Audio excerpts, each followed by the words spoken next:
चलो बताओ कौन सा क्वेश्चन नंबर है? है ना 15। कह रहे कि 10 to the power minus 17 joule of light is needed for the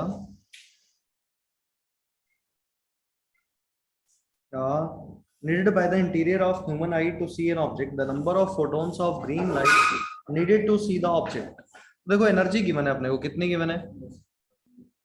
10 to the power minus of 17 joule. और वेवलेंथ कितनी गिवन है अपने को? 550 नैनोमीटर ना। कह रहे हैं यहाँ से नंबर ऑफ फोटोन्स निकालने, तो हम क्या अप्लाई करेंगे? E is equal to N into में H C divided by number. तो एनर्जी कितनी है? 10 to the power minus of 17 N. H की value 6.626 into 10 to the power minus of 34।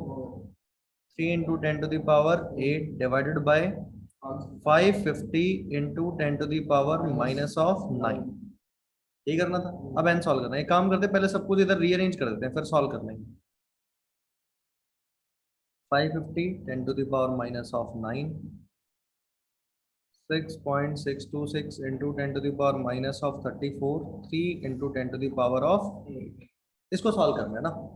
देखो फिर करते हैं सॉल्व इसको। अच्छा 10 की पावर सॉल्व कर दो बस, तुम सिर्फ 10 की पावर को सॉल्व करना।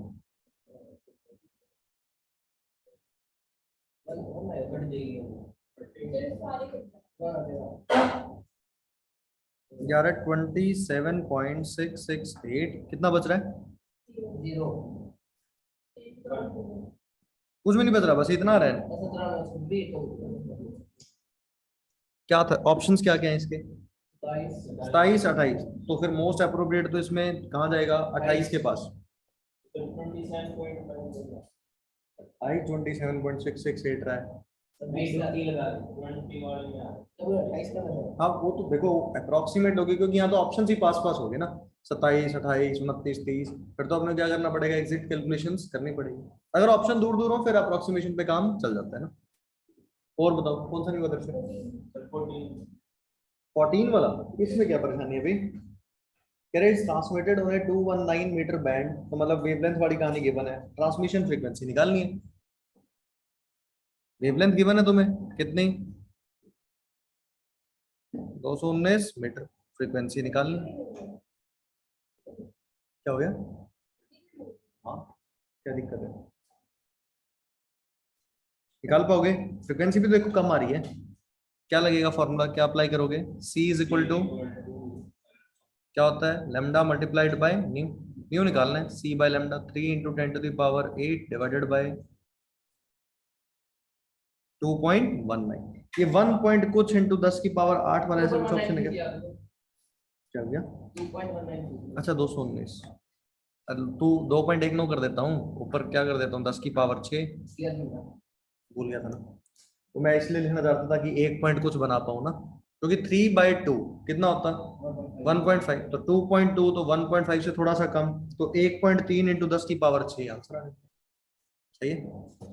और बताओ 17 कॉपी में लिखवाया है, एक बार कॉपी खोलियो। कंक्लूजन 17 में हमने ऐसे लिखा है, फोटो इलेक्ट्रिक इफेक्ट ऑब्जर्व होने के लिए कैसा होना चाहिए? क्या देखो एक बार, इंसिडेंट फ्रीक्वेंसी या थ्रेशोल्ड के बराबर या उससे ज्यादा। तो वेवलेंथ में क्या होगा? पलट देगा क्या?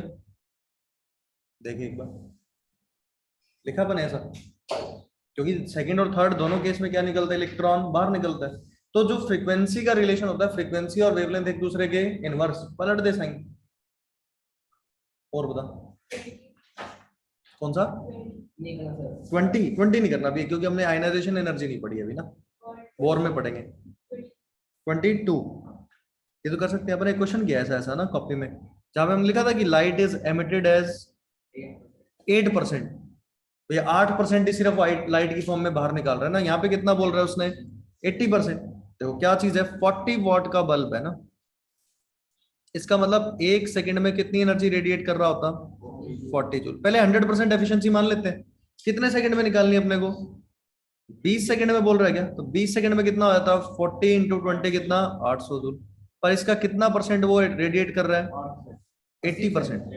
तो कितना हो गया? 800 मल्टीप्लाइड बाय 80 डिवाइडेड बाय 100। कितना हो गया 640 जूल, मतलब इतनी एनर्जी रेडिएट कर रहा होगा ना, तो 640 इज इक्वल टू क्या अप्लाई कर दो, N into H C divided by lambda. Clear है। अपने सेम ऐसा क्वेश्चन करा है जहां पे मैंने बोला था 8%, 150 वॉट का बल्ब था और 8% एफिशिएंसी थी ना, यहाँ पे कितनी है 80%। और बताओ। सेट बिल्कुल एग्जैक्ट आंसर है। तुमने ये 80% लिया था, ऐसा हो तो नहीं सकता, कॉपी देखो। ये 640 लिया था क्या एग्जैक्ट?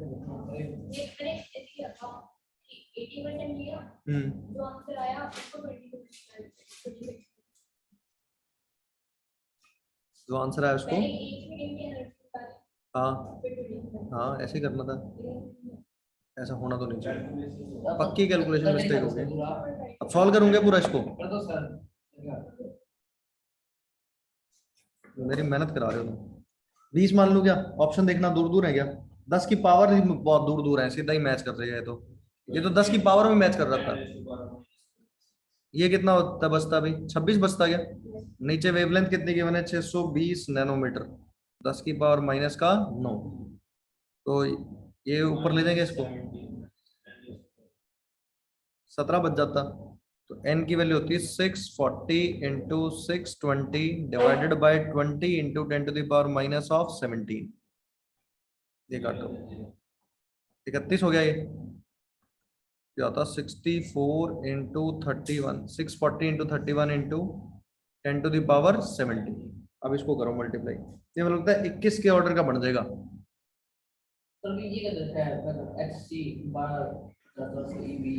वो तो सॉल्व करना हो, अगर आसान करनी हो कैलकुलेशन उसकी जरूरत नहीं है।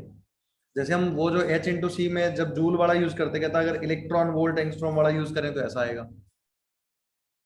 करेंगे सॉल्व, 640 मल्टीप्लाइड बाई 31, ये बनता है 19,880, 840 इंटू 10 की पावर 17।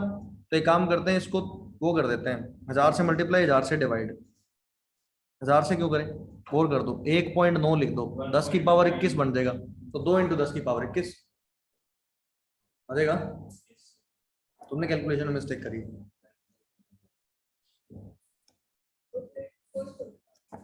सबसे पहला देखो, पहले में क्या गिवन है, मास बाय चार्ज, यानी कि m बाय ई गिवन है, कितना गिवन है 1.97 into 10 to the power - of 7, और a पॉजिटिव गिवन है आयन ना।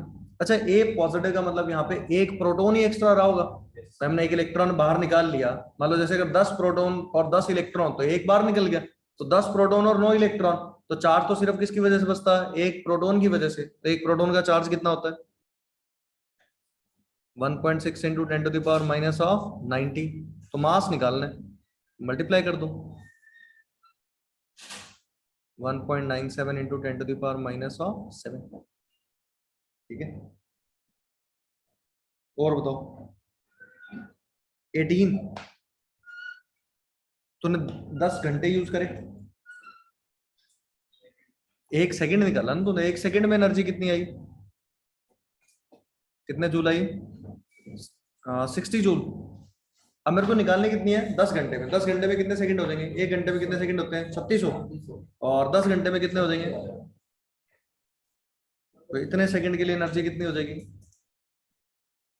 ये टोटल एनर्जी है। फिर इसको अप्लाई कर दियो, E is equal to N into H C by lambda, answer आ जाएगा। यही किया तूने, नहीं करा हुआ तूने, 1 सेकंड में निकाल लेंगे फोटो। निकालने कितने घंटे में थे, 10 घंटे में, 21।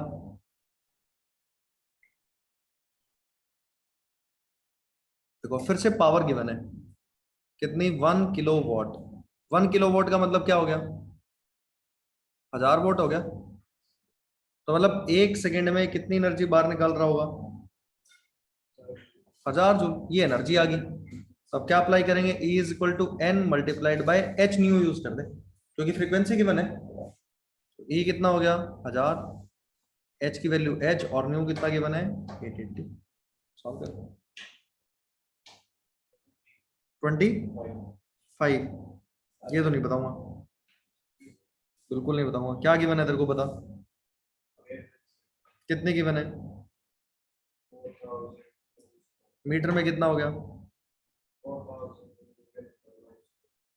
सही है। अच्छा, फ्रीक्वेंसी इज इक्वल टू, कर दे अप्लाई, कुछ सेट आंसर आ जाएगा 7.5 इंटू 10 to the power 14, ये आंसर आएगा। करा तूने सॉल्व ऐसा? इसमें तो अब आई जाएगा answer. 3 into 10 to the power 8, इसको लिख दे 4 into 10 to the power-7, ऊपर जाके कितना हो जाएगा? 15 हो जाएगा।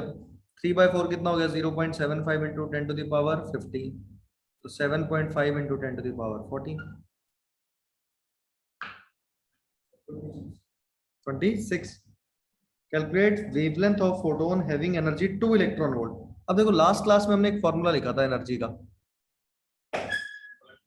1240 डिवाइडेड बाय लैम्डा इन, यहाँ से एनर्जी किसमें आती थी? इलेक्ट्रॉन वोल्ट में। कितनी एनर्जी गिवन है? 2।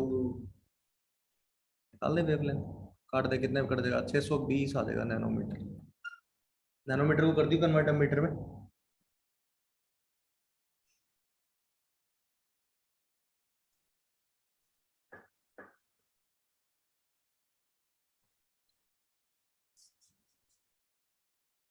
चले आगे। आज का टॉपिक बहुत इंपॉर्टेंट टॉपिक है, बोर मॉडल ना। ये मान के चलो मिनिमम एक क्वेश्चन तो आएगा ही आएगा, हर पेपर में एक क्वेश्चन वहां से पूछा जाता है ना। यार भी ध्यान से सुनना भी, आज बोर मॉडल खूब इंपॉर्टेंट है।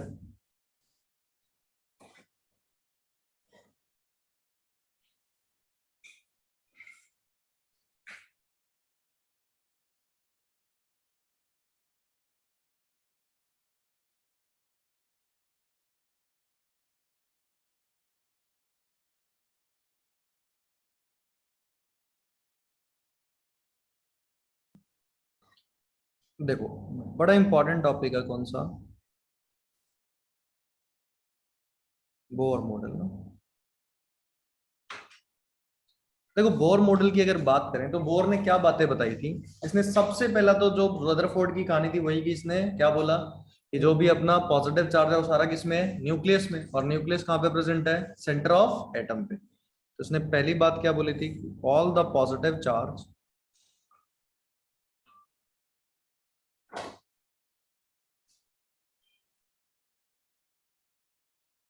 is present at center of atom called as nucleus।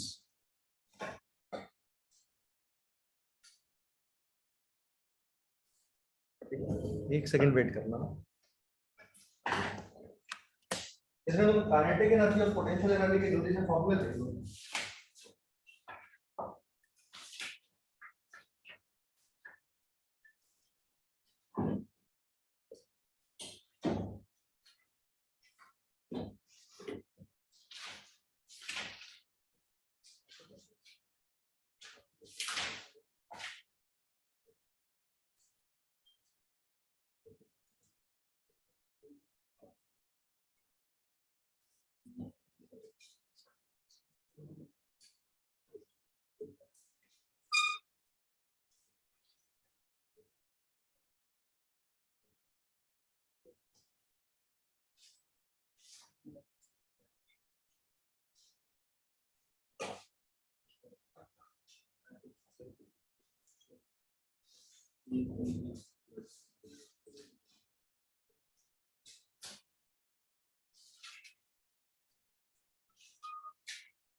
क्या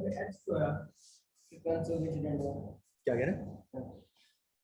कहाँ पे एनर्जी कैसे निकालते हैं अगर फ्रीक्वेंसी गिवन हो तो? वी नहीं है, न्यू है। अगर कभी भी अपने को क्या गिवन हो, फ्रीक्वेंसी गिवन हो और अपने को क्या निकालना हो वहां से, एनर्जी, तो फॉर्मूला क्या होगा, is equal to H multiplied by nu. बस वही यूज करा। तो पहली बात तो इसने ये बोली थी ना। अच्छा, दूसरी बात अगर करें तो रदरफोर्ड ने वैसे बोला नहीं था पर हम मानते हैं, रदरफोर्ड ने क्या बोला था कि electron revolves around in circular path. पर इसने बोला कि ऐसा नहीं कि हर सर्कुलर पाथ में घूम लेगा, हर एक फिक्स्ड सर्कुलर पाथ होगा जिसका नाम क्या बोला गया था, ऑर्बिट। और उस ऑर्बिट में अगर इलेक्ट्रॉन घूमेगा तो उसका कोई एनर्जी का लॉस नहीं होगा, एनर्जी क्या रहेगी उसकी, कांस्टेंट रहेगी ना। ठीक है, तो वो भी करेंगे बात, क्यों एनर्जी में लॉस नहीं होता ना। ठीक है, तो लिखो इसमें सेकंड पॉइंट लिखो,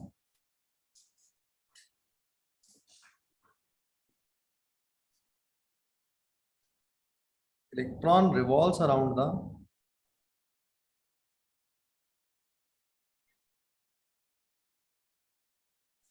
nucleus in fixed circular path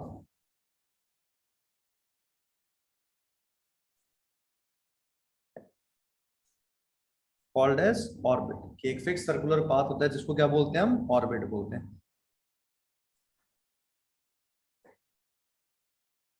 अच्छा, ऑर्बिट के बारे में तुमने सुना भी होगा, ध्यान है ऐसा कि इसने ऐसा बोला था न्यूक्लियस, ये काम की बात वही है, न्यूक्लियस के सबसे पास में है ना, फिर दूसरा, फिर तीसरा, ऐसा बोला था क्या, के एल एम एन, कि जो न्यूक्लियस के जस्ट सबसे पास वाला है उसको क्या बोला, जैसे पहला बोलते हैं एन इज इक्वल टू 1, दूसरे को 2, तीसरे को 3, फिर चौथा 4। एन इज इक्वल टू 1 को इसने कौन सा शेल बोला था, के शेल, जो न्यूक्लियस के सबसे पास में हो। N is equal to L, फिर N is equal to 3 M shell, फिर एन, चलता रहेगा ऐसे सो। क्या हो गया, एन ओ पी, चलता रहेगा। ठीक है, लाइन में चलते रहेंगे आगे। इसने फिर तीसरी जो इंपॉर्टेंट बात बोली वो क्या बोली, कि जब भी इलेक्ट्रॉन इन सर्कुलर पाथ में घूमता है तो कोई एनर्जी का लॉस उसमें नहीं होता ना। ठीक है, कोई एनर्जी रेडिएट नहीं करेगा। तो इसने इंपॉर्टेंट बात क्या बोली, when electron revolves in these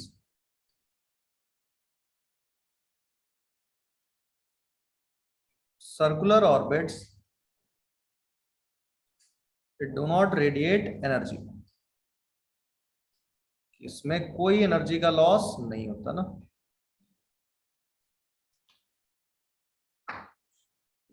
तो मतलब इसका मतलब क्या, कि इलेक्ट्रॉन अगर किसी भी ऑर्बिट में घूम रहा होगा तो उसकी एनर्जी क्या रहने वाली है, कांस्टेंट। तो अगर एनर्जी कांस्टेंट होगी, इसलिए देखना इनको एनर्जी शेल भी बोला जाता है, सिर्फ शेल ना बोल के इनका नाम क्या होता है, एनर्जी शेल। और ये स्टेशनरी ऑर्बिट है, यानी कि ऑर्बिट कहीं मूव नहीं कर रहा, ऑर्बिट कैसा है, स्टेशनरी है ना। तो इनका एक और नाम क्या होता है, इनको एनर्जी शेल भी बोला जाता है ना। तो भी पॉइंट लिखते हैं, ये लिखो तीसरा, फिर चौथा लिखते हैं।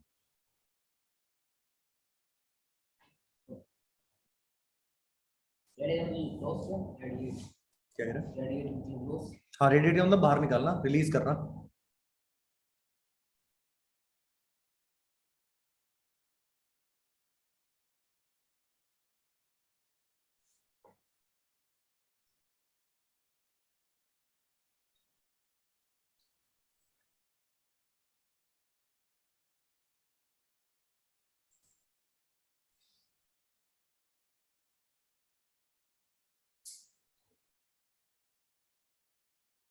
चले आगे, फिर फोर्थ पॉइंट देखो,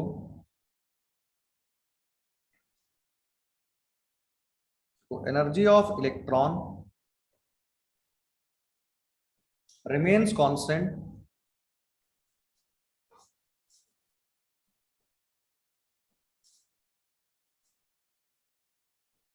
as long as it stay in same orbit called stationary orbit। कि जब तक वो एक ही ऑर्बिट में है तो उसकी एनर्जी क्या रहेगी, कांस्टेंट, चेंज होने वाली नहीं है। ऑर्बिट चेंज करेगा तो फिर एनर्जी क्या होगी, चेंज होगी ना। तो मतलब क्या, कि एक फिक्स्ड ऑर्बिट में एक फिक्स्ड अमाउंट ऑफ एनर्जी होने वाली है। एंड से फिक्स्ड अमाउंट ऑफ, अलग अलग हाँ अभी निकालेंगे, हर शेल की एनर्जी भी निकालेंगे, एंड से fixed amount of energy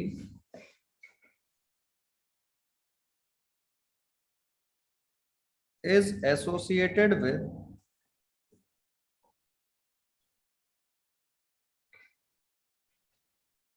each stationary orbit, कि हर स्टेशनरी ऑर्बिट के साथ क्या होगी, एक specific amount of energy associated होगी ना.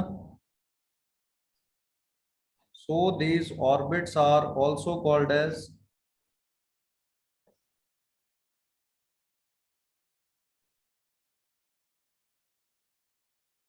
एनर्जी लेवल्स या एनर्जी शेल, कुछ भी बोल दो, और एनर्जी शेल.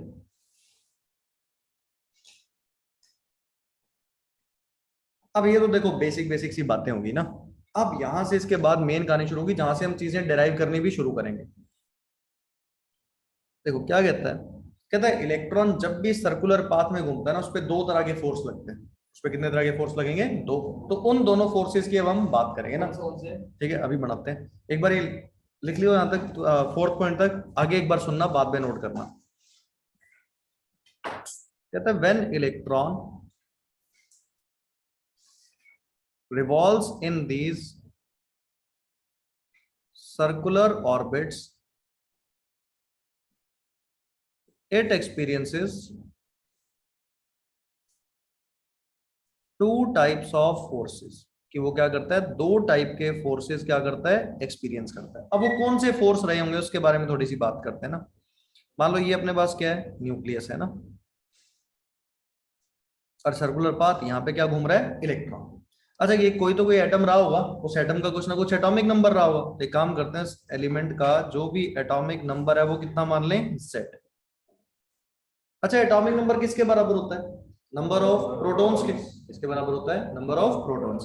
तो अब हम एक चीज मानेंगे, charge on proton P is equal to क्या होता है, charge on electron. Magnitude same होता है ना, और वो कितना मान लेंगे, E मान लेंगे. जब भी E लिखा होगा उसका मतलब क्या होगा, चार्ज ऑन वन प्रोटॉन या फिर magnitude of charge on one electron. अच्छा एटॉमिक नंबर अगर Z है तो बताओ इसमें नंबर ऑफ प्रोटॉन्स कितने रहे होंगे, कितने रहे होंगे, Z. अच्छा अगर एक प्रोटॉन का चार्ज E है तो Z प्रोटॉन्स का चार्ज कितना होगा, Z मल्टीप्लाइड बाय E. क्या ये जो न्यूक्लियस के अंदर, जो न्यूक्लियस के अंदर सारे प्रोटॉन है उसका चार्ज कितना हो जाएगा, Z मल्टीप्लाइड बाय E. अब एक बात देखना, एक पॉजिटिव चार्ज एक नेगेटिव चार्ज, क्या दोनों में अट्रैक्शन होगा, क्या दोनों एक दूसरे को क्या करेंगे, अट्रैक्ट. तो क्या इस इलेक्ट्रॉन पे अंदर की तरफ एक फोर्स लग रहा होगा क्या. अच्छा तुमने कभी ऐसा सुना है, force acting toward centre is called as centripetal force. कितने बच्चों ने सुनी है ऐसी बात, ये तो आई होगी फिजिक्स में भी. अच्छा ये F1 कौन सा फोर्स है, क्या एक इलेक्ट्रोस्टैटिक फोर्स है क्या, कैसा फोर्स है, इलेक्ट्रोस्टैटिक फोर्स. अच्छा फोर्स का फॉर्मूला क्या होता है इलेक्ट्रोस्टैटिक फोर्स का, K Q1 Q2 divided by R square. क्या ध्यान है क्या तुम्हें ये, तो मतलब यहां से F1 की वैल्यू लिखें, K तो K ही है, Q1 की वैल्यू, एक चार्ज क्या हो गया, न्यूक्लियस, तो न्यूक्लियस का चार्ज कितना है, Z इंटू E. एक क्या हो गया, 9 इंटू 10⁻9. वो कॉन्स्टेंट है, कॉन्स्टेंट ही रहने देंगे हम इसको. डिवाइडेड बाय क्या हो गया, R स्क्वायर. तो F1 की वैल्यू बताओ क्या बन गई, K Z E square divided bye R square. तो जो F1 आ गया वो क्या हो गया, K multiplied by Z E square divided bye क्या आ गया, R स्क्वायर. क्या पहला फोर्स आ गया, क्या हो गया, Z E कैसे आया, टोटल चार्ज न्यूक्लियस का. न्यूक्लियस में अगर एटॉमिक नंबर Z है तो उसमें कितने प्रोटॉन रहे होंगे, Z. और एक प्रोटॉन का चार्ज कितना, तो टोटल न्यूक्लियस का चार्ज Z इंटू. क्या ये बात समझ आ रही है. अच्छा एक बात और समझाओ मेरे को, अगर कोई चीज सर्कुलर मोशन में घूमती हो तो उसके बाहर की तरफ भी फोर्स लगता है क्या, सेंट्रीफ्यूगल फोर्स सुना है कभी, सुना था कभी सेंट्रीफ्यूगल. सोच के देखो, मान लो बस में जा रहे हैं, बस एकदम से टर्न ले घूमे तो हमारी तरफ क्या लगता है, एक तरफ सरक जाते हैं हम, तो बाहर की तरफ क्या लग रहा होता है, एक फोर्स. उस फोर्स का नाम क्या होता है, सेंट्रीफ्यूगल फोर्स. तो वो फोर्स क्या बोल दिया हमने, F2, क्योंकि इलेक्ट्रॉन सर्कुलर पाथ में घूम रहा है तो बाहर की तरफ भी तो फोर्स लगेगा. तो ये जो फोर्स है F2, ये कौन सा फोर्स है, सेंट्रीफ्यूगल फोर्स. अगली स्क्रीन पे लिख दूं, तो यहाँ पे जो क्या हो गया, हाँ लिखना है अभी, एक बार पूरा करेंगे पहले। क्या होगा इसको, फोर्स को क्या बोलते हैं, सेंट्रीफ्यूगल फोर्स। देखो सर्कुलर मोशन जैसे ही फिजिक्स में पढ़ोगे ना तो सेंट्रीफ्यूगल फोर्स की वैल्यू पढ़ोगे। तो जो फोर्स होता है ना ये होता है M we square by R. क्या होता है ये, M we square by R. अच्छा यहाँ पे एम क्या चीज है, मास। वी क्या चीज है, वेलोसिटी। हाँ मास ऑफ इलेक्ट्रॉन। यहाँ पे कोई भी सर्कुलर जो भी पाथ में घूम रहा है तो एम क्या चीज है यहाँ पे, मास। वी क्या चीज है यहाँ पे, वेलोसिटी। और आर क्या चीज है, रेडियस ऑफ सर्कुलर पाथ। अब एक बात देखना, बोर ने यही बात बोली, कहता कि कोई भी एलिमेंट या कोई भी इलेक्ट्रॉन सर्कुलर पाथ में घूम रहा है, इलेक्ट्रॉन क्यों नहीं रेडिएट करता ये। सोच के देखना, मैं अगर एक जगह चल रहा हूँ, मेरी तरफ इधर फोर्स अगर बराबर लगे तो मेरे पे नेट इफेक्ट तो कोई नहीं होगा, मैं सेम उसी पाथ में चलता रहूंगा। तो ऐसे कोई चीज सर्कुलर पाथ में अगर घूम रही है, अगर अंदर वाला फोर्स और बाहर वाला फोर्स बराबर हो जाए तो क्या वो उसी सर्कुलर पाथ में घूमता रहेगा क्या, मतलब चेंज नहीं करेगा। तो यही इसने बात बोली थी, इसने क्या बोला था बोर ने, इसने बोला कि जो भी अपना सेंट्रीपिटल फोर्स है और जो अपना सेंट्रीफ्यूगल फोर्स है वो दोनों क्या रहेंगे, बराबर। तो सेंट्रीपिटल फोर्स कौन सा हो गया, F1 था, और ये कौन सा था, F2। हमने F1 की वैल्यू निकाल रखी है, क्या था, K Z E square divided by are square. और ये हमने क्या लिखा, M we square by R. तो ये एक इंपॉर्टेंट रिजल्ट है जो हम संभाल के रखेंगे। अभी काटेंगे नहीं, बाद में देख लेंगे, काट लेंगे इसको। ये पहली इक्वेशन आ गई। तो बोर ने पहली इंपॉर्टेंट बात क्या बोली थी, कि जो भी इलेक्ट्रॉन सर्कुलर पाथ में घूमता है उस पर कितने फोर्स लगते हैं, दो। एक कौन सा, centripetal force acting toward centre, तो वो तो इलेक्ट्रोस्टैटिक फोर्स है। और एक बाहर की तरफ फोर्स कौन सा लग रहा है, सेंट्रीफ्यूगल फोर्स। तो हमने जो फोर्स एक्टिंग टुवर्ड सेंटर था वो निकाल लिया, K Q1 Q2 by are square. और सेंट्रीफ्यूगल फोर्स की वैल्यू क्या होती है, M we square by R. तो इसने बोला दोनों फोर्स बराबर होंगे, इसलिए इलेक्ट्रॉन उसी सर्कुलर पाथ में घूमता रहता है ना। तो एक बार इसको नोट करो। फोर्स कम ज्यादा हो सकते हैं, कौन सा ना, ये वैल्यू वो तो चार्जेस पे डिपेंड करेगा, न्यूक्लियस का चार्ज बढ़ेगा तो फोर्स ऑफ अट्रैक्शन बढ़ेगा। तो न्यूक्लियस पे जेड तो फैक्टर आ रहा है यहाँ पे, नोट करो इसको। तो ये एक इंपॉर्टेंट रिजल्ट आया ना। अब ऐसे ही एक और इंपॉर्टेंट इक्वेशन इसके बाद निकालेंगे।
ये जरूर लिखना, चार्ज ऑन न्यूक्लियस जेड ई भी लिखना उसके नीचे ना, न्यूक्लियस के नीचे।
ठीक है ना।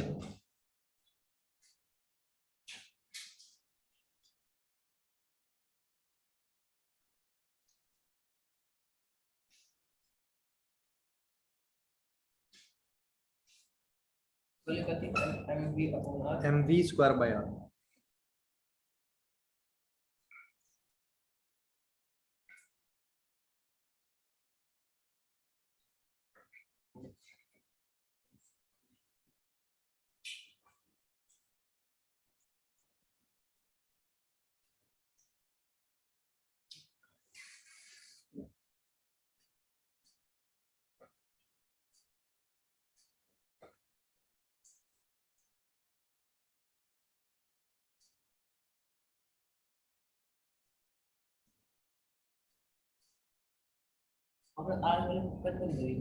कर लेंगे वो तो कभी अपने हाथ में ही है इक्वेशन। अभी फोर्स बराबर फोर्स दिखे ताकि ना वो आर काट दिया फिर वो समझ नहीं आएगा एमवी स्क्वायर है क्या चीज। एमवी स्क्वायर बाय आर क्या है? एक फोर्स है ना। वैसे K Z E square by are square भी क्या है? एक फोर्स है।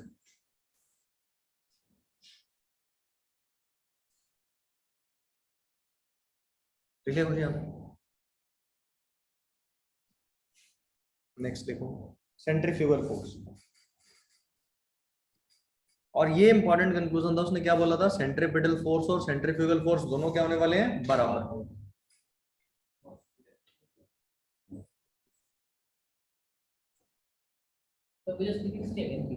क्या हो गया? हर शेल अलग अलग आएगी। पहले शेल में घूम रहा होगा अलग वेलोसिटी होगी, दूसरे में अलग। अभी तो करेंगे फॉर्मूला डिराइविंग पे।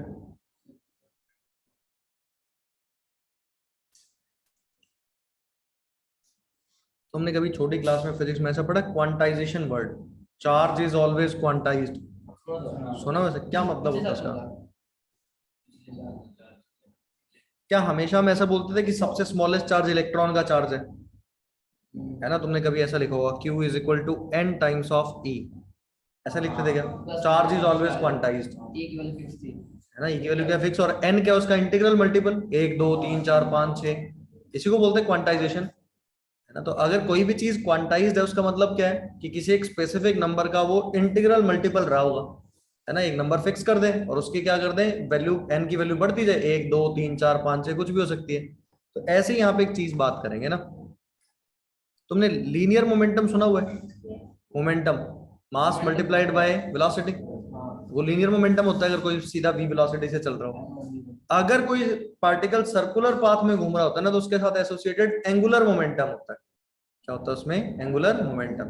तो जैसे हम m इंटू वी लिखते थे, अब क्या लिखेंगे? m into we into R, radius भी आ जाएगा क्योंकि सर्कुलर पाथ में घूम रहा है उसका कुछ रेडियस भी रहा होगा। तो अब उसकी बात करते हैं एंगुलर मोमेंटम के बारे में ना। इसने एक इंपॉर्टेंट बात और बताई थी कि एंगुलर मोमेंटम इलेक्ट्रॉन का कैसा रहा होगा ना।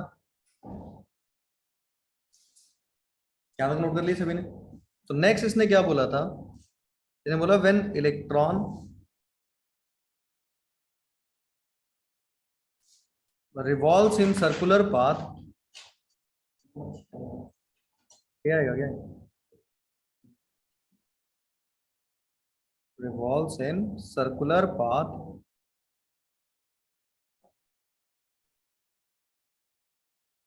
its angular momentum is quantized।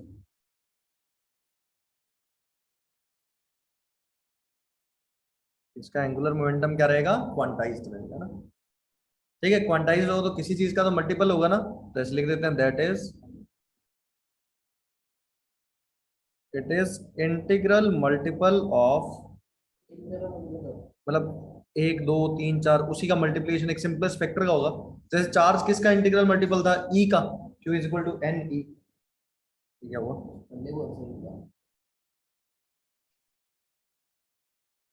Net बंद हुआ है क्या?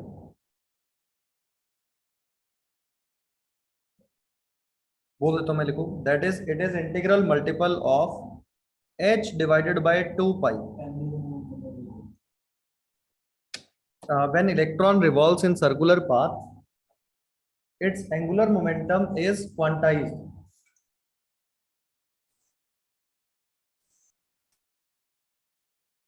That is it is integral multiple of h by 2 pi,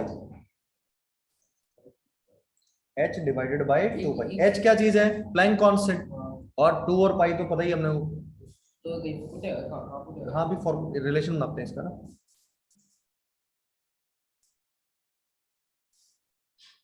बंद क्यों हुआ है, क्या परेशानी है इसकी?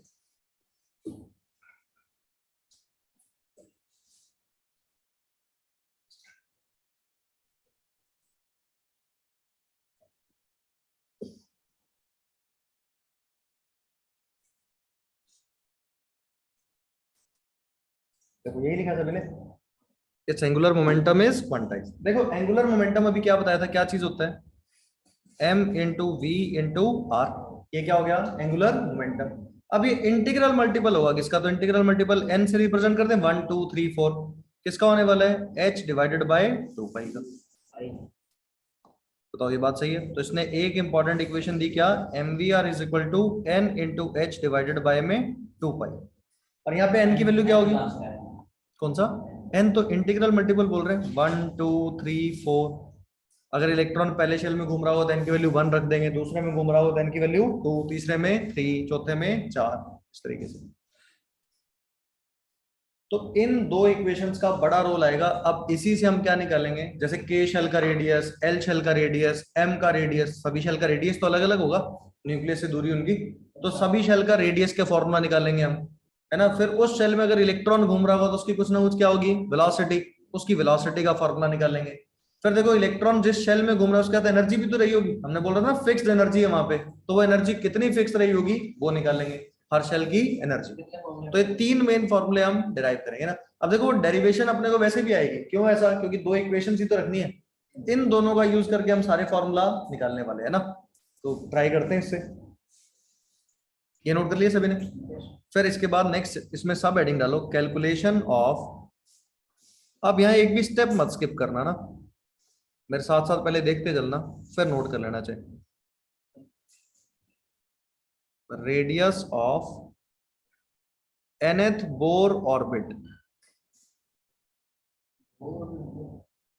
ये सारे बोर की ऑर्बिट है, बोर नहीं तो बताइए के एल एम एन, है ना। तो जो बोर सर्कुलर ऑर्बिट है उनको हम क्या बोलते हैं, बोर के ऑर्बिट है ये, ठीक है, बोर ने दिए थे। अब यहाँ ध्यान सुनना, लिखना छोड़ दो, एक एक स्टेप सुनना। क्यों, ये डेरिवेशन हम ऐसे भी क्वेश्चन करेंगे जहाँ पे हाइपोथेटिकल हम चीजें बना लेंगे एटम में। अगर हाइपोथेटिकल बना लेंगे तो फिर फॉर्मूले भी चेंज होंगे, तो फिर वो फॉर्मूले अपने को डिराइव करने आने चाहिए ना। तो हमने कैसे डिराइव किया होगा उसके बारे में बात करते हैं। दो इक्वेशन थी अपने पास, क्या पहली इक्वेशन ये थी क्या, m into we into are is equal to N H divided by 2 pi, एक इक्वेशन थी ऐसी हमारे पास। कहता दोनों साइड स्क्वायर कर दो, स्क्वायरिंग बोथ साइड, करते हैं स्क्वायर, क्या होगा यहाँ पे, M square V square R square is equal to N square H square divided by 4 times of pi square. यहाँ पे एक m छोड़ दो और एक r स्क्वायर छोड़ दो, तो क्या हो जाएगा, क्या 4 पाई स्क्वायर, एक m नीचे आ जाएगा और एक क्या आ जाएगा यहाँ पे, वी स्क्वायर ही लाना था, नीचे आ गया, चेक करो। या एक काम कर लो, एम वी स्क्वायर छोड़ दो इधर, वो अगले में सब्स्टिट्यूट करने में आसान हो जाएगा। एम वी स्क्वायर यहाँ पे क्या ले आते हैं, आर स्क्वायर, सही है यहाँ तक। तो हमने किसकी वैल्यू निकाल ली यहाँ से, एम वी स्क्वायर। अब अपने पास दूसरी इक्वेशन क्या थी, k Z E square by are square is equal to m we square by r, यही था। इसमें क्या करते हैं, substitute value of m we square, m we square की वैल्यू सब्स्टिट्यूट कर दो, तो क्या बना होगा, k Z E square by are square. अच्छा एम वी स्क्वायर की जगह रखोगे तो क्या रखोगे, n square H square upon 4 pi square m, क्या आर का क्यूब हो जाएगा क्या, एक आर उसमें पहले से ही था, एक आर स्क्वायर आएगा, क्या हो गया आर का क्यूब। अच्छा अब देखो यहाँ है आर का स्क्वायर, यहाँ है आर का क्यूब, कैंसिल आउट हो गया, क्या सिर्फ एक आर बचेगा क्या, इधर स्क्वायर और इधर क्या है क्यूब, क्या एक ही आर बचने वाला है अगर पावर में चेक करोगे तो। अब ये आर ले जो क्रॉस मल्टीप्लाई करके उधर और सब कुछ ले आओ नीचे, क्या हो गया, n square H square 4 pi square m k Z ई स्क्वायर। देखो एक बार सही है क्या, एक बार फॉर्मूला ध्यान से देख लो,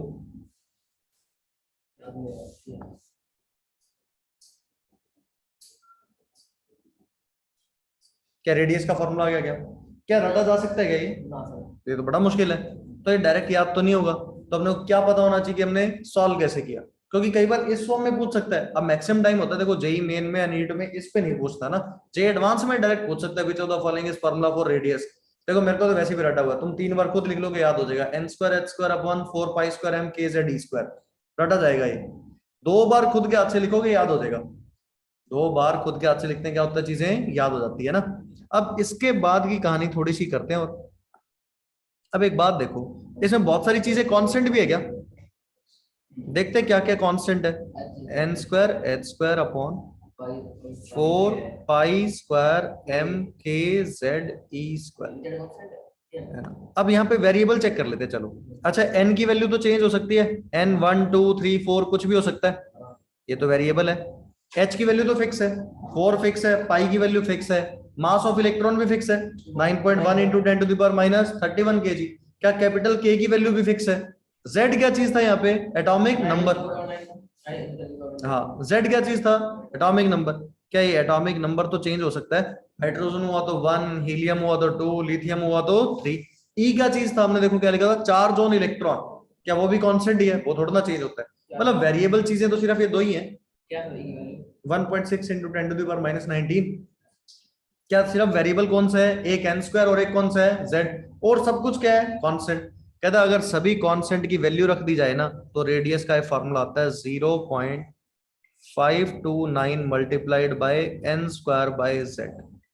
क्या ज्यादा सिंप्लीफाई हो गया क्या, नहीं सर, कुछ लगाना ये लगाना है। क्या ये रटा जा सकता है क्या, रेडियस इज 0.529 इंटू में एन स्क्वायर बाय जेड। अच्छा ये किस में आता है रेडियस, इन एंगस्ट्रॉम है ना, रेडियस आएगा किसमें, एंगस्ट्रॉम में। एन क्या है यहाँ पे, what is the value of n, क्या शेल नंबर होगा क्या, कि पहला शेल है दूसरा शेल, जैसे के बोल दे, के कौन सा, n is equal to 1, L बोल दे तो n is equal to 2। Z क्या चीज है, इट इज एटॉमिक नंबर। कोई परेशानी इसमें। अच्छा तुम ऐसा भी लिख सकते हो कभी इसको, अगर तुम्हें प्रोपोर्शनल का साइन पता हो, क्या radius is directly proportional to N square by Z, बोल सकते हो ये तो,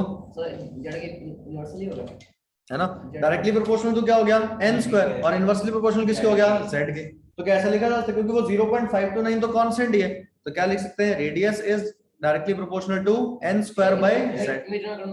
किसमें, वो तो एंगस्ट्रॉम में आएगा, मीटर में निकाल, अगर एंगस्ट्रॉम से मीटर में करना है तो 10⁻−10 से मल्टीप्लाई कर देंगे, है ना। अब ये डायरेक्ट एक फॉर्मूला हो गया किसका, रेडियस का। इसको लिखो फिर इसके बारे में और बात करते हैं। हाँ कौन से वाले से, k Z E square by are square is to m we square by r. वहां पे वी आ जाता है, वी वेरिएबल होता है। अब वेलोसिटी फिर से वेरिएबल, वी कहां से लाते हैं, एन और जेड तो हमें पता होता है, पहले शेल का निकालना है, दूसरे या तो फिर पहले शेल में वेलोसिटी तो नहीं पता अपने को इलेक्ट्रॉन की, ना दूसरे शेल में पता, तो हमने वो वेरिएबल हटाने थे। कौन से वाला, सिर्फ नहीं, ये वैल्यूज तो फिक्स ही है, एच पाई एम के ई, ये चेंज थोड़ा ना होती है। उस फॉर्मूले को ही हमने सिंप्लीफाई करके वो लिख दिया ना, सारी वैल्यू सब्स्टिट्यूट करेंगे, कुछ एक कांस्टेंट आएगा तो वो कांस्टेंट डाल दिया, नोट करो।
और पूछ सकते हैं।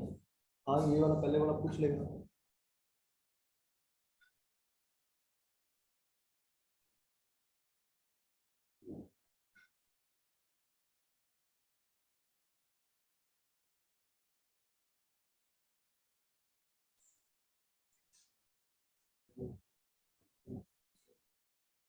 स्टेप स्किप नहीं करने ना, इतने सारे।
क्लियर, चलें आगे।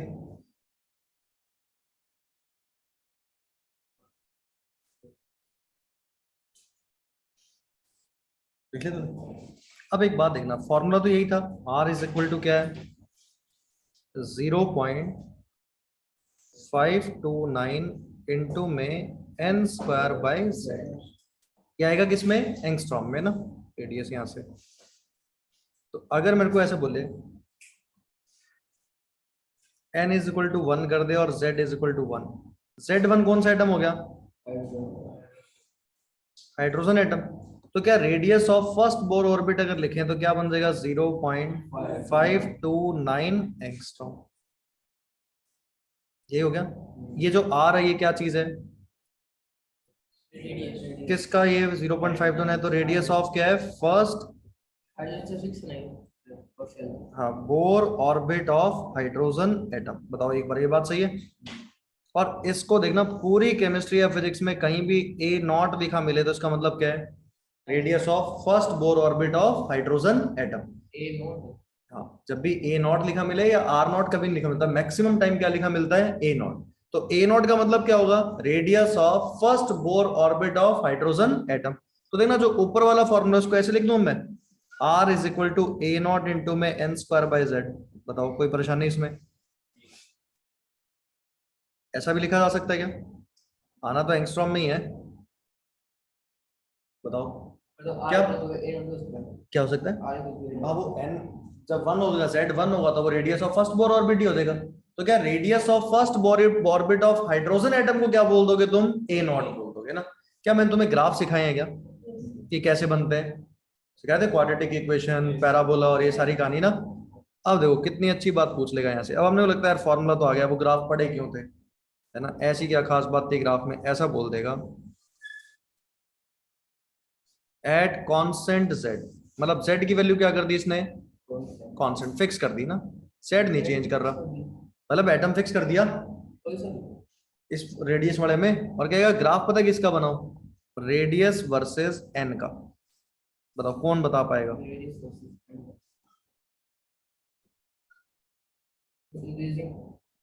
कैसा ग्राफ बनेगा।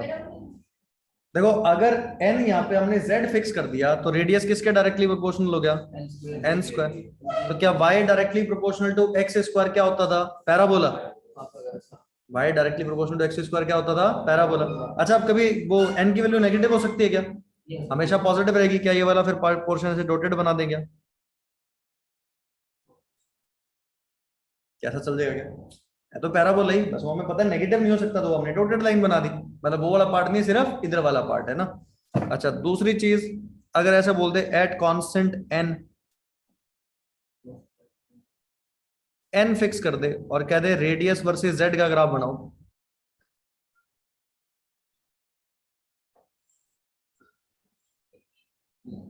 कैसा डिक्रीज है।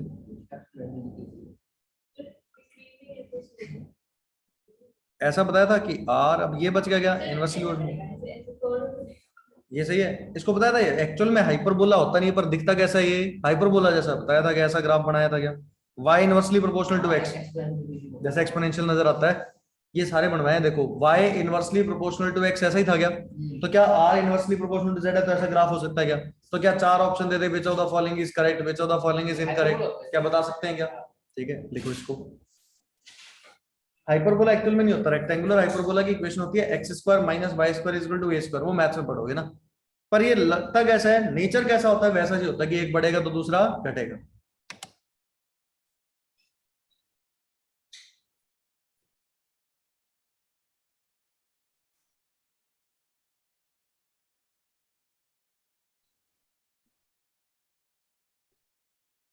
ये ए नॉट वाला टर्म जरूर याद रखना, कहीं पास जो बोलते इफ ए नॉट इज, और हम खड़े रहे ए नॉट क्या चीज है पता ही ना हो।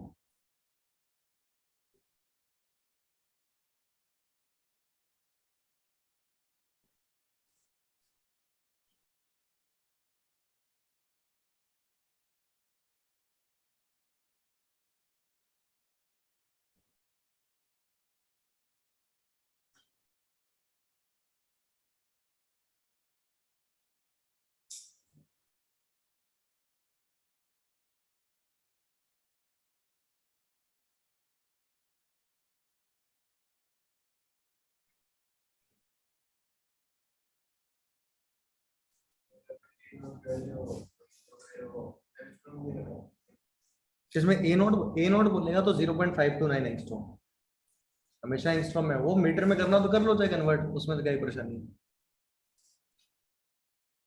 तो ए नॉट को सिर्फ 0.529 या 0.529 एंगस्ट्रॉम।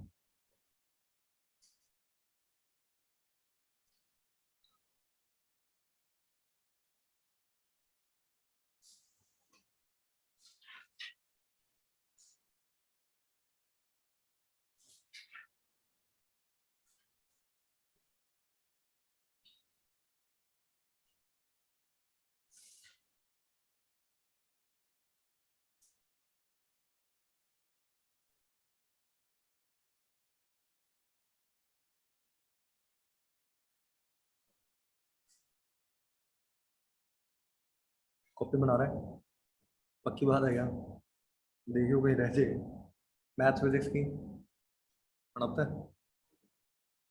तो तू लेके एक ही कॉपी आता है, सभी काम इसी में करता है, अलग अलग कॉपी लाता है।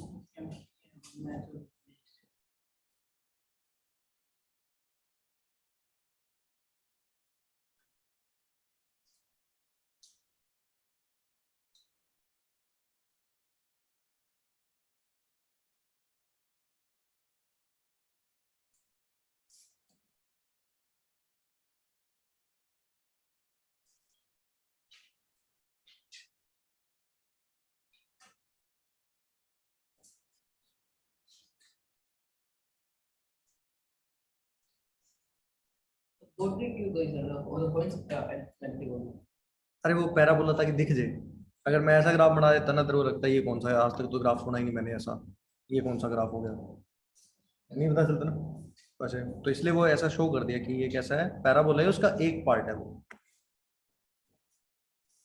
तो ध्यान आने के लिए कि ये पैराबोला है। एन एन तो हमेशा कभी नेगेटिव, शेल नंबर कभी नेगेटिव थोड़ा ना हो सकता है, ऐसे तो कैसे कैसे कर देगा, इतना क्या हो, इतनी हाइपोथेटिकल चीजें नहीं चलती कि एन ही नेगेटिव कर दे, है ना।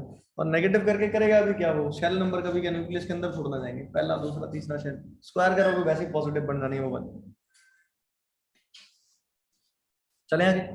अब देखना तुम्हें लगेगा कि इतना आसान सवाल तो नहीं आना चाहिए था, यह आया जेईई मेन 2016 में, है ना। मॉड्यूल में देखना प्रीवियस ईयर की एक्सरसाइज में मिलेगा ये। उन्होंने बोला कि calculate radius of second Bohr orbit of hydrogen atom, यह आया जेईई मेन 2016 में, ऑफ हाइड्रोजन एटम, एंगस्ट्रॉम में वैल्यू निकाल लिए।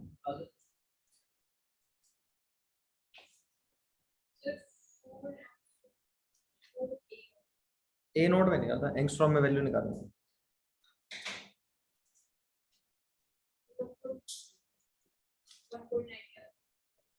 सॉल्व करो। 1.9 कैसे आ सकता है, 0.5 से ज्यादा वैल्यू है वो, 2 से तो ज्यादा ही आएगा। 2.16 कौन सा बोर ऑर्बिट बोल रहा है, एन की वैल्यू कितनी, हाइड्रोजन एटम है तो जेड की वैल्यू 1, हाइड्रोजन तो ये होता है। रेडियस का फॉर्मूला क्या होता है, यही लगाते हैं 0.529 इंटू में n square by Z, n की वैल्यू कितनी है 2, तो 2 का स्क्वायर कितना हो गया 4 डिवाइडेड बाय 1, तो ये कितना आएगा 2.116 एंगस्ट्रॉम, है ना। उसने 2.116 ऑप्शन नहीं गिवन था, 2.12 ऑप्शन गिवन था, तो वही आंसर होगा। फिर 2.116 का राउंड ऑफ करोगे तो क्या हो जाएगा 2.12, तो वो ऑप्शन में गिवन था ना। कितना बहुत बेसिक सा सवाल था, पर अभी हम सिर्फ रेडियस में भी तीनों फॉर्मूले डिराइव करते हैं और फिर इसके कंबाइंड क्वेश्चंस करेंगे, एक साथ क्वेश्चन कैसे बनते हैं ना। तो पहली चीज हमने क्या डिराइव करी है अभी तक, रेडियस, है ना, कि हर बोर ऑर्बिट का पहले का रेडियस कितना, दूसरा कितना, हर एटम में कौन सा रहा होगा ना। अब उसमें इलेक्ट्रॉन घूम रहा है तो उसकी कुछ ना कुछ वेलोसिटी भी रही होगी, तो उसकी वेलोसिटी क्या हो वो निकालते हैं ना। तब अगली सब हेडिंग आएगी इसमें, calculation of velocity of electron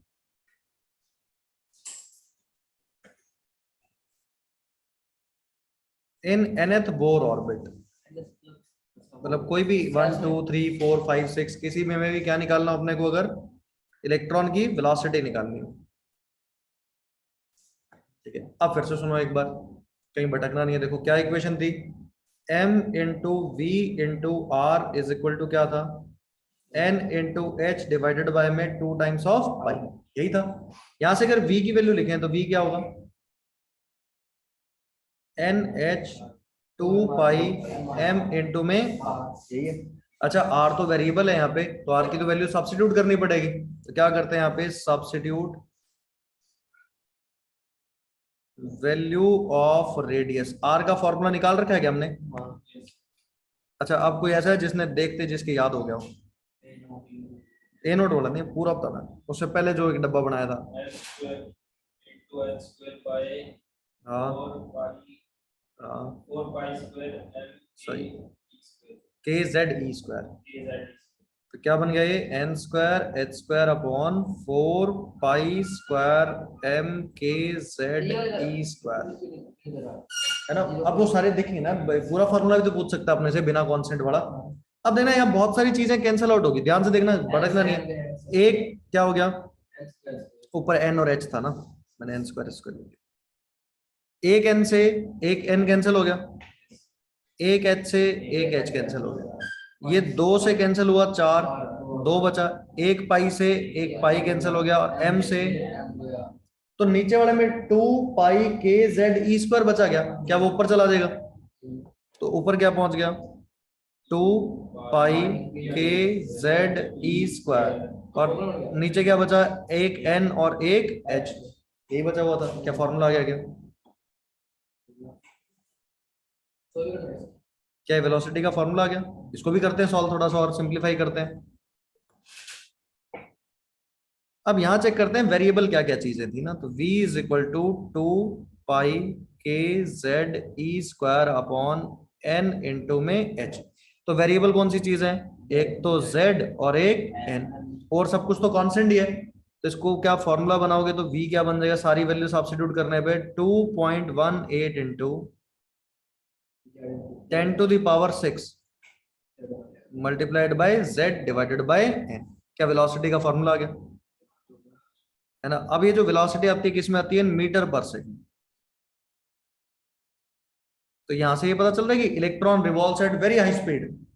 खूब ज्यादा स्पीड है क्या, 2.18 इंटू 10⁻6 इस ऑर्डर का रहा होगा। तो मतलब इलेक्ट्रॉन क्या होता है, सर्कुलर पाथ में बहुत ही फास्ट स्पीड से क्या कर रहा होता है, मूव कर रहा होता है ना। पर लाइट की स्पीड से क्या है, कम है। तो लाइट की स्पीड क्या होती है, 3 × 10⁸, उससे क्या है, कम है ना। उससे ज्यादा स्पीड से नहीं चलता, उससे कम स्पीड पे रहा होगा। तो यहां से एक बात देखना, इसके आगे मैं ऐसा लिख सकता हूं कि v is directly proportional to z divided by n। क्या ये बात भी सही है?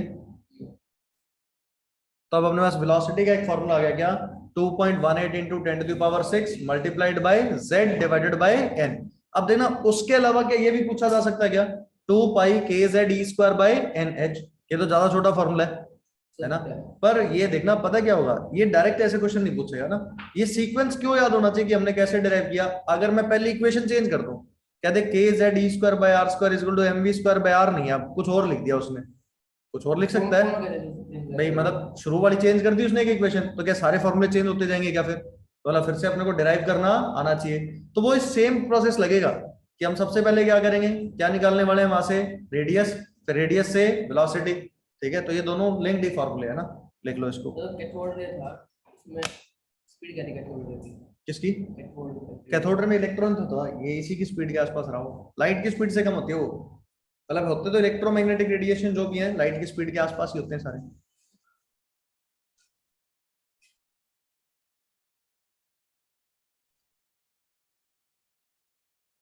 अब इसके भी तुमसे ग्राफ बनाएंगे ना, velocity versus Z, velocity versus n. अब खुद बनाना तुमने। फिजिक्स में 3 से 4 सवाल रह जाएंगे तेरे ग्राफ वाले, 2-3 सवाल पक्के आते हैं फिजिक्स में ग्राफ ग्राफ पे।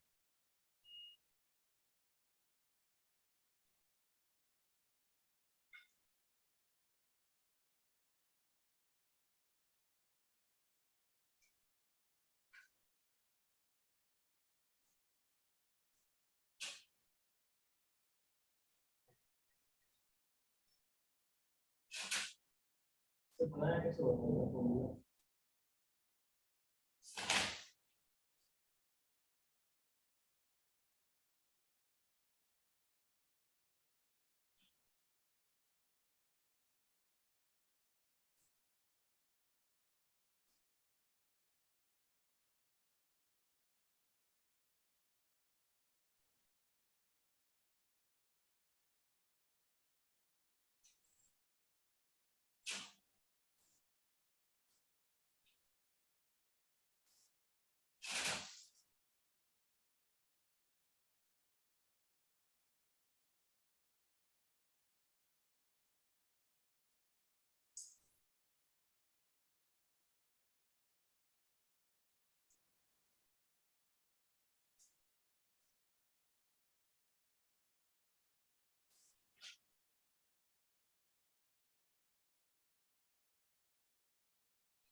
ठीक है, चलो 2 चीजें बताओ।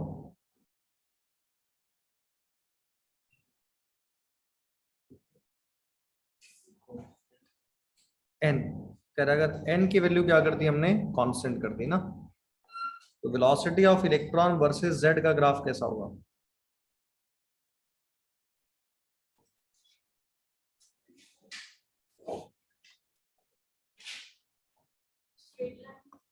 हाँ भाई बना दो फिर, अगर समझ आ गया तुम्हें तो। सही है ना? हाँ स्ट्रेट लाइन ही बनेगा। और स्ट्रेट लाइन कौन सा? Passing through origin. y equal to mx क्या होता है? Straight line passing through z की वैल्यू 0 कर, z 0 होगा ना, या तो z 0 होता नहीं है, पर हो जाए z की वैल्यू 0 तो v की वैल्यू क्या हो जाएगी? 0। तो शुरू तो ओरिजिन से ही होगा। अरे होता नहीं मतलब अगर हो जाए तो 0। z की वैल्यू तो 1 2 3 4 इंटीजर ही रही होगी, पर लाइन बनानी तब तो पूरी बनानी पड़ेगी अपने को, एटॉमिक नंबर।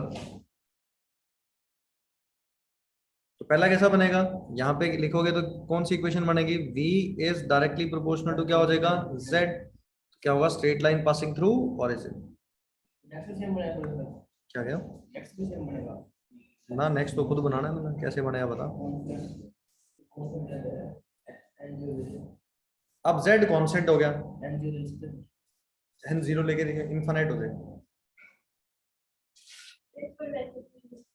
ये कौन सा ग्राफ हो गया? अब क्या y inversely proportional to n हो गया क्या?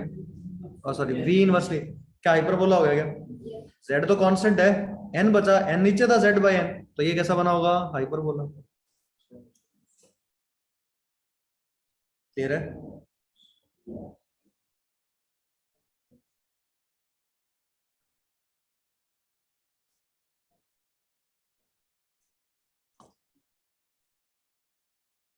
अब अगली कहानी पढ़ने से पहले तुमसे 2-3 चीजें पूछी जाएंगी।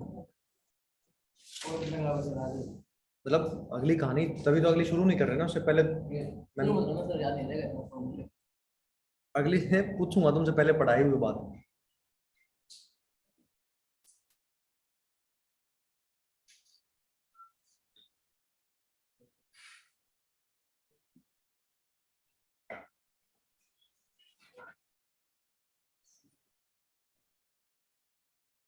तो अब क्या निकालना है?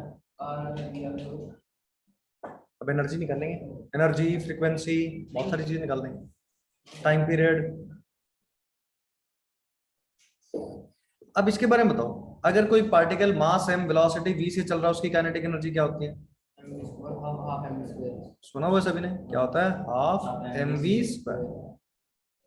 अब अगर एक पॉजिटिव चार्ज है q1, एक नेगेटिव चार्ज मैग्नीट्यूड q2, दोनों के बीच का डिस्टेंस r है, तो बताओ पोटेंशियल एनर्जी क्या होगी? माइनस ऑफ k, कहा था ना थोड़ी देर पहले कि एक बार रिवाइज करो, q1 q2 divided by r, सिर्फ r ना, फोर्स में आता है r²। अब इसकी जरूरत पड़ेगी अपने को किसके अंदर?